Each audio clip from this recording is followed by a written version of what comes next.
அம்மன் அருள் TV நேயர்களுக்கு அன்பான வணக்கங்கள். உங்கள் பாரம்பரிய அருள்வாக்கு ஜோதிடர் பாலசுப்ரமணியன் அடியனின் அன்பு வணக்கங்கள். என்றும் குருவழியில் குருவை நேசிப்போம், குருவை போற்றுவோம். நம்ம தொடர்ச்சியா பார்க்கக்கூடிய விஷயம் என்னன்னு பாத்தீங்கன்னா சுக்கிர பெயர்ச்சி. இந்த சுக்கிர பெயர்ச்சி பாத்தீங்க அப்படின்னா எப்ப பெயர்ச்சி ஆகுது அப்படின்னு பாத்தீங்க அப்படின்னா, அதாவது 2/12/2024 கார்த்திகை மாதம் 17ஆம் தேதி திங்கட்கிழமை பெயர்ச்சி ஆகுது. அதாவது தனுசு ராசியிலிருந்து மகர ராசிக்கு பெயர்ச்சி ஆகுது. இந்த பெயர்ச்சி ஆகி இந்த சுக்கிரனுடைய காரகம் என்ன?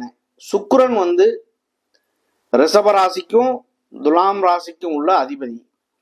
அவருக்காக பாத்தீங்க அப்படின்னா இந்த மகர ராசியில பாத்தீங்க அப்படின்னா பெயர்ச்சி ஆகி என்னென்ன பலனை இந்த 12 ராசிக்கும் கொடுப்பார் அப்படிங்கிற ஒரு விஷயத்த நம்ம விரிவா பார்க்க போறோம். அதுக்கு முன்னாடி பாத்தீங்க அப்படின்னா இந்த கிரகங்களுடைய அடிப்படையில இந்த மாசத்துல பாத்தீங்க அப்படின்னா இந்த சுக்கிர பெயர்ச்சியில குரு பாத்தீங்க அப்படின்னா ரிஷப ராசியில இருக்காரு. அவர் வக்ரம் பெற்று இருக்காரு. செவ்வாய் பாத்தீங்க அப்படின்னா கடக ராசியில அவருடைய நிலை நீசம் பெற்று இருக்காரு. கேது பகவான் இப்ப பாத்தீங்க அப்படின்னா காலபுருஷ தத்துவப்படி 6வது வீடான கன்னி ராசியில அவர் பாத்தீங்க அப்படின்னா இருக்காரு. சூரியன் புதன் ரெண்டுமே பாத்தீங்க அப்படின்னா விருச்சக ராசியில இருக்கு. இதுல சுக்கிரன் பாத்தீங்க அப்படின்னா தனுசு ராசியில இருந்து மகர ராசிக்கு பயிற்சி ஆகி மகர ராசியில இருக்காரு. சனி பகவான் பாத்தீங்க அப்படின்னா கும்ப ராசியில இருக்காரு. ராகு பகவான் மீன ராசியில பயணம் செய்யறாரு. பயணம் செய்யும் போது பாத்தீங்க அப்படின்னா ஒவ்வொரு கிரகமுமே தனித்தனி தன்மை உண்டு.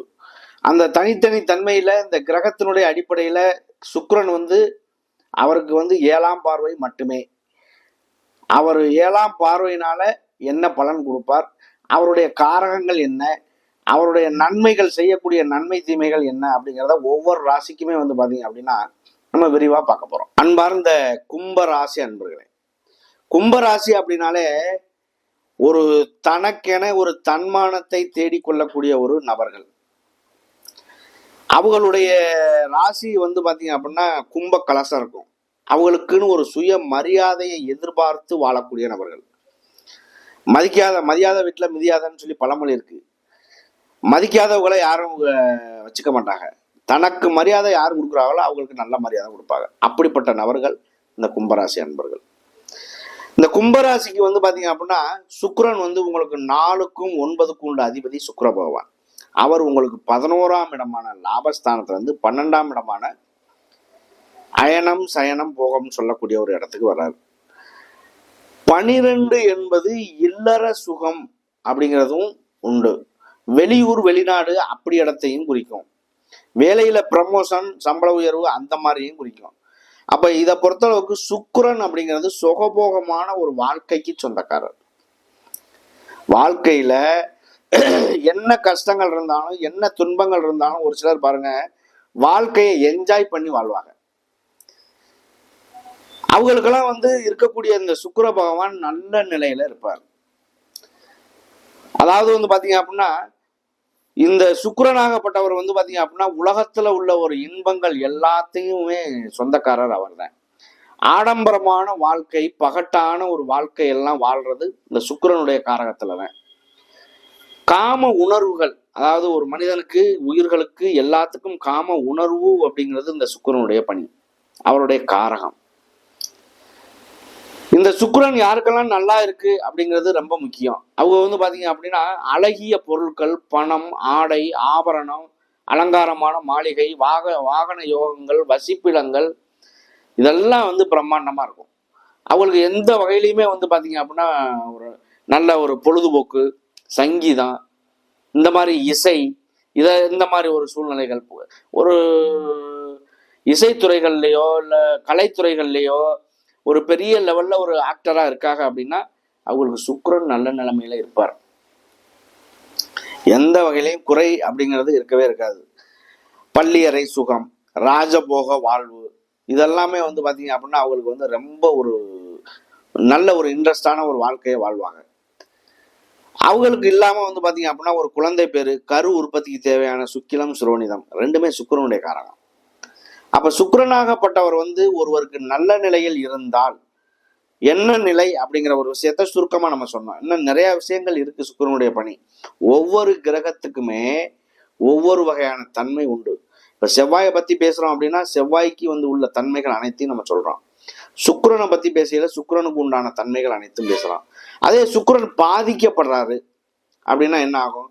சுக்கிரன் இப்ப நீரிழிவு நோய், பால்வினை நோய், இப்ப நீர் கட்டி வர்றது, குழந்தை இன்மை ஆகிறது, இது எல்லாமே வந்து பாத்தீங்க அப்படின்னா அது காரணம் கண்டிப்பா உண்டு. அப்ப உங்களை பொறுத்தளவுக்கு வந்து பாத்தீங்க அப்படின்னா சுக்கிரன் பலமானா என்ன பலன், பலவீனமானா என்ன பலன், அதை நம்ம பார்த்தோம். ஆனா என்ன பண்ணாலும் எப்படி இருந்தாலும் ஒரு தனி மனித ஜாதகத்தில் 100% அவரவருடைய கர்ம வினையை தொட்டுத்தான் நடக்குது. இதுல 20% வந்து பாத்தீங்க அப்படின்னா நீங்க செய்யக்கூடிய பாவ புண்ணியங்கள் என்னவோ அதுதான் விளைஞ்சு நிக்குது. அப்ப இதை பொறுத்தளவுக்கு வந்து பாத்தீங்க அப்படின்னா உங்களுடைய லக்னம், லக்னாதிபதி, ராசி, ராசிநாதன், உங்களுடைய சுப கிரகங்கள், அதாவது வந்து பாத்தீங்கன்னா குரு பகவான், புதன் பகவான், சுக்கிர பகவான், வளர்பிறை சந்திரன், இது எல்லாம் நல்ல நிலைமையில இருந்து லக்னம் வந்து சுபக்கிரகத்தோடு சேர்ந்தாலோ இல்ல சுபக்கிரகம் ஏதேனும் பார்த்தாலோ அவருடைய வாழ்க்கையில செல்வ செழிப்பான வாழ்க்கை. அவருடைய ஆரம்பம் பிறப்பு முதல் இறப்பு வரை வாழ்க்கையில் ஏதோ ஒரு வகையில் செல்வ செழிப்பான ஒரு வாழ்க்கையை வாழ்வார். கடன் வாங்கி வாழ்ந்தாலும் 1 கோடி ரூபாய் வருமானம் இருக்கு, பணம் இருக்கு அப்படின்னா அவர் வந்து 10 லட்ச ரூபாய் கடன் வாங்குறது பெரிய விஷயம் இல்லை. 10 லட்ச ரூபாய் வருமானம் பண்ணக்கூடியவர் 1 கோடி ரூபாய் கடன் வாங்கினார்னா தான் அங்கே பிரச்சனை ஏற்படும். அந்த மாதிரி ஒரு வாழ்க்கை பாதிப்பு இல்லை. லக்னம் நல்லா இருக்கு, நல்லா இல்லை, ராசி நல்லா இருக்கு, நல்லா இல்லை, உங்களுடைய கர்ம வினையை பொறுத்து அது நல்லது கெட்டதை தீர்மானிக்க முடியும். உங்களுக்கு இன்னைக்கு ஜென்மச்சனி ஓடிக்கிட்டு. ஜென்மச்சனி வந்து பாத்தீங்க அப்படின்னா சனியை பார்த்து, சனி பகவானை பார்த்து பயப்படாத ஒரு ஜாதகர் இல்லையே இல்லை. அது பெரிய கோடீஸ்வரனாக இருக்கட்டும், நல்ல ஏழ்மையில உள்ளவராக இருக்கட்டும், 60% பேர் யாருமே கஷ்டப்படலை அப்படின்னு ஒரு கணக்கு எடுத்தாலும் 40% பேர் வந்து பாத்தீங்க அப்படின்னா சனி பகவானால பாதிக்கப்பட்டுத்தான் தீர்றாங்க. அவர் இருக்கக்கூடிய இடத்துல இருந்து முன்னாடி இருக்கவனும் கெட்டேன், பின்னாடி இருக்கவனும் கெட்டேன் அப்படிங்கிற மாதிரி முன்னாடி வந்து இருக்கிற ராசிக்கு விரயச்சனி, பின்னாடி இருக்கிற ராசிக்கு பாதசனி. மற்ற கிரகங்கள் எந்த கிரகமே அப்படி இல்லை. அந்தந்த இருக்கக்கூடிய இடத்துல இருந்து பார்க்கக்கூடிய பார்வை உண்டு. ஆனா இவர் பார்க்கக்கூடிய பார்வையே இருந்தாலும் அதுல வந்து பாத்தீங்க அப்படின்னாக்கா அவர் நடக்கக்கூடிய ஒரு விஷயங்கள் எல்லாமே வந்து பாருங்க, அந்த சுக்கிர பகவான் இன்னைக்கு சுபக்கிரகம் அப்படிங்கிறதுனால வந்து அது தாண்டி இன்னைக்கு வந்து பாத்தீங்க அப்படின்னா இந்த ராசி அப்படிங்கிறதுக்கு ஜென்மச்சனியா இருக்கிறதுனால 100% தாக்கம். அப்ப அந்த 100% தாக்கத்துல இருக்கக்கூடிய நீங்க இன்னைக்கு சுக்கிர பகவான் 12ல இருக்காரு. இருந்தாலுமே வந்து பாத்தீங்க அப்படின்னா இந்த 2024 வாழ்ந்த வாழ்க்கை என்பதை விட இந்த 2025 வந்து 3வது மாசம் அவர் மாற்றத்தை ஏற்படுத்துறாரு. சனி பெயர்ச்சி ஆகுது. அப்ப சனி பெயர்ச்சி ஆனவுடனே வந்து பாத்தீங்க அப்படின்னா அந்த சனி பெயர்ச்சி, அதாவது நீண்ட நாள் பயணம் செய்யக்கூடிய கிரகங்கள் எல்லாமே குரு பகவானா இருக்கட்டும், சனி பகவானா இருக்கட்டும், ராகு கேது பகவானா இருக்கட்டும், எல்லாமே மாற்றம் ஏற்படுது, பெயர்ச்சி ஆகிறாங்க. அப்போ ஒருவருக்கு நன்மை தீமை எல்லாமே வந்து பாத்தீங்க அப்படின்னா அது வருட பலன்ல நம்ம போட்டுருவோம். நம்ம தொடர்ச்சியா வந்து பாத்தீங்க அப்படின்னா இந்த பலன்கள் எல்லாமே போட்டுக்கிட்டு வர்றோம். நம் முன்னோர்கள் கண்டுபிடிச்ச இந்த ஜோதிடமானது 50 பூதங்களுடைய தன்மையினால இயங்குது. அதுல இந்த பிரபஞ்சமே வந்து பாத்தீங்க அப்படின்னா 50 பூதங்கள் தான் இயங்குது. நிலம், நீர், காற்று, ஆகாயம், நெருப்பு. இதுல இந்த கிரகங்கள் வந்து பாத்தீங்க அப்படின்னா அதுக்கு உள்பட்டு நடக்குது. அந்த கிரகங்களுடைய கதிர்வீச்சுக்கள் எல்லாமே இந்த பூமிக்கு கிடைக்குது. இந்த பூமியில விழக்கூடிய இந்த கதிர்வீச்சுக்கள் நமக்கு என்ன நன்மை செய்யும், தீமை செய்யும், இது சயின்டிஸ்ட் பிரகாரம் சொல்றாங்க. இந்த விஷயத்த இந்த அறிவியல் விஞ்ஞானங்கள் வர்றதுக்கு முன்னாடியே நம்ம ஜோதிடம்ங்கிற ஒரு இதுல வந்து பாத்தீங்க அப்படின்னா நமக்கு சொல்லிட்டாங்க. இன்னைக்கு வந்து பாத்தீங்க அப்படின்னா பல வகையில நம்ம இன்னைக்கு சொல்றோம், டிவி மூலியமா ஏதோ ஒரு மூலியமா யூடியூப்ல எல்லாம் பார்த்துடுறாங்க இன்னைக்கு மக்கள். இதெல்லாம் இல்லாத நவீன காலத்துல எப்படி நீங்க இதை தெரிஞ்சுக்கிறது அப்படின்னா இசை மூலியமா, நாடகம் மூலியமா, ஒரு தெருக்கூத்து மூலியமா, இந்த மாதிரி தான் ஒவ்வொரு நல்ல விஷயங்கள்லாம் சொல்லி இது பண்ணியிருக்காங்க. அப்படி இருக்கும்போது இந்த ஒரு நல்ல விஷயம் கெட்ட விஷயம், ஒரு மனிதருக்கு நல்லது நடக்கிறது கெட்டது நடக்கிறது, இன்ப துன்பங்கள் அனைத்துமே வந்து பாத்தீங்க அப்படின்னா நம்மளுடைய கர்ம வினையே. முன் ஜென்ம கர்மாவில் நம்ம என்ன கர்மா எடுத்தோங்கிறது நமக்கு தெரியாது. ஆனா இந்த பிறவியில நல்லது கெட்டது, இன்பங்கள் துன்பங்கள், கஷ்டம் நஷ்டம் எல்லாமே நம்ம அனுபவிக்கிற வரைக்கும் நம்மளுடைய உடல்ல உயிரை நீடிக்க செய்வது சனி பகவானுடைய வேலை. அப்படிப்பட்ட சனி பகவான் வந்து பாத்தீங்க அப்படின்னா நமக்கு நல்லது செய்யறாரா கெட்டது செய்யறாரா, நல்ல ஸ்தானத்துல இருக்காரா சுபஸ்தானத்துல இருக்காரா அப்படிங்கிறதெல்லாம் ரொம்ப முக்கியமான விஷயம். உங்களுடைய விதி ஜாதகத்தை பாருங்க. விதி ஜாதகத்தை பார்த்து நீங்க வழி நடத்தி சென்று இன்னைக்கு தசாபுத்தி என்ன, கோச்சாரம் என்ன, ஒரு வழி பயணம் செய்யும் போது எந்தவித தோல்வியும் சந்திக்க வாய்ப்பில்லை. அதுல நிறைய விஷயங்கள் இருக்கு, ஒரு தோஷங்கள் இருக்கு, தோஷத்துக்கு உண்டான நிவர்த்தி இருக்கு, பரிகாரம் இருக்கு. இது எல்லாமே ஒரு வகையில இருக்கும்போது ஏதோ ஒரு வகையில முன்னேறி வர்றதுக்கான வழி வாய்ப்புகளும் உண்டு, இல்லாமலாம் இருக்காது. ஒரு கஷ்டம் இருக்குன்னா அதுல ஒரு சந்தோஷம் இருக்கத்தான் செய்யும், இல்லாம இருக்காது. அப்ப இதை பொறுத்தளவுக்கு குருவாகப்பட்டவர் உங்களுக்கு 2க்கும் 11க்கும் உள்ள அதிபதி குரு பகவான் இன்னைக்கு உங்களுக்கு 4ஆம் இடத்துல இருந்து அவர் வந்து பாத்தீங்க அப்படின்னா உங்களுடைய 8ஆம் இடம் 10ஆம் இடம் உங்களுடைய 12ஆம் இடத்தை பாக்குறாரு. குரு அப்படிங்கிறது வந்து பாத்தீங்க அப்படின்னா முற்றிலும் சுபக்கிரகம். அப்ப அந்த சுபக்கிரகத்தினுடைய பார்வை இருக்கும்போது எந்த வகையிலையும் மாற்றங்கள் ஏற்படாது, நல்ல மாற்றங்களை உருவாக்கக்கூடிய ஒரு காலகட்டமா மாறும். அப்ப இதை பொறுத்தளவுக்கு உங்களுடைய 4ல இருந்து 8ஆம் இடத்தை பாக்குறதுனால வீடு மனை வண்டி வாகனங்கள் தாயினுடைய உடல்நிலைகள் இதெல்லாம் மாறும். 8ஆம் இடத்தை பார்க்கறதுனால கோர்ட்டு கேஸு வம்பு வழக்கு இந்த மாதிரி உள்ள விஷயங்கள் சாதகமா மாறுறதுக்கான வழி வாய்ப்புகள் உண்டாகும். உங்களுடைய 10 அப்படிங்கிறது தொழில் ஸ்தானம். அந்த தொழில் ஸ்தானத்தை வந்து பாத்தீங்க அப்படின்னா குரு பகவான் பாக்குறாரு, சூரியன் அங்க இருக்காரு, புதன் அங்க இருக்காரு. அப்ப இந்த சுக்கிர பயிற்சியானது ஓரளவுக்கு இந்த 2024 2025 என்ன மாற்றங்களை உருவாக்குமோ அதுக்கு அடிப்படையான விஷயம் இந்த சுக்கிர பயிற்சியில இருந்தே தொடர்ந்துகிட்டு போகுதுன்னு கூட சொல்லலாம். அடுத்து வந்து பாத்தீங்க அப்படின்னா உங்களுடைய 12ஆம் இடத்தை பாக்குறாரு.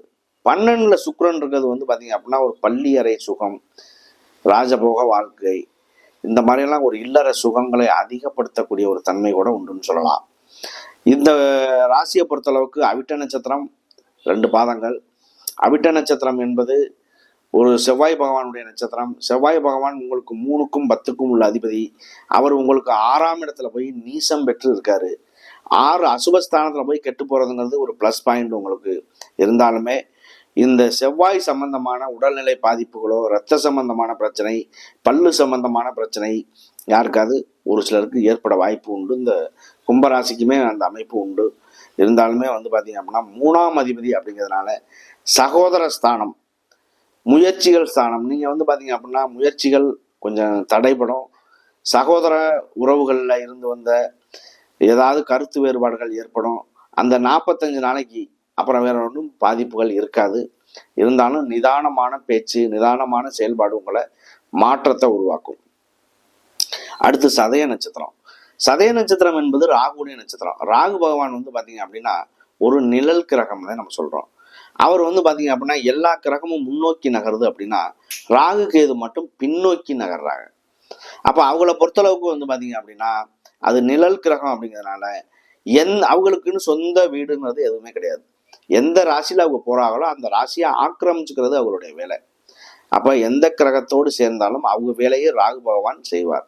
ஒருத்தருக்கு திடீர் அதிர்ஷ்டம், திடீர் யோகம், ஒரு வாழ்க்கையில திடீர் முன்னேற்றங்கள் ஏற்படுது, வெளியூர் வெளிநாடு போறது, இந்த மாதிரி விஷயங்கள் எல்லாம் ஏற்படுது அப்படின்னா அவங்களுக்கு ஏதோ ஒரு வகையில நன்மை கிடைக்குது அப்படின்னா அதுக்கு ராகு பகவான் முக்கிய காரணம். அப்படிப்பட்ட இந்த சதய நட்சத்திரத்துக்குமே இந்த ஒரு மாற்றங்கள் நல்லதா ஏற்பட வாய்ப்பு உண்டு இந்த சுக்கிர பயிற்சி. அடுத்து பூரட்டாதி நட்சத்திரம். பூரட்டாதி நட்சத்திரம் வந்து பாத்தீங்க அப்படின்னா குருவுடைய நட்சத்திரம். இந்த குருவாகப்பட்டவர் வந்து பாத்தீங்க அப்படின்னா இன்னைக்கு வக்கரத்துல இருக்காரு. உங்களுடைய ராசிக்கு 4ஆம் இடத்துல போய் அவர் வக்கரம் பெறது 4, 8, 12 அசுபஸ்தானம் அப்படிங்கிறது சொல்றோம். இருந்தாலுமே இந்த 4, 8, 12 அப்படியே வேலை செய்யும். இந்த 4ஆம் இடத்துல இருந்து உங்களுடைய 8ஆம் இடம் 10ஆம் இடம் 12ஆம் இடம் எல்லாம் பார்க்கறதுனால சுப கிரகத்தினுடைய பார்வைக்குள்ள வர்றதுனால கெட்ட விஷயங்கள் நடந்தாலும் அதுலேயும் ஒரு நல்ல விஷயங்கள் இருக்க வாய்ப்பு அதிகமாக இருக்குது. ஒரு தொழில் பண்ணுறோம் அப்படின்னா தொழில்ல வருமானங்கள் இருக்கு அப்படின்னா அதுல போடுற முதலீடு கடன் வாங்கி போட வேண்டிய சூழ்நிலை இருக்கும். அப்படிப்பட்ட ஒரு சூழ்நிலைகளை தள்ளப்படும். இதுதான் அதுல உள்ள ஒரு சூட்சமமான விஷயம்.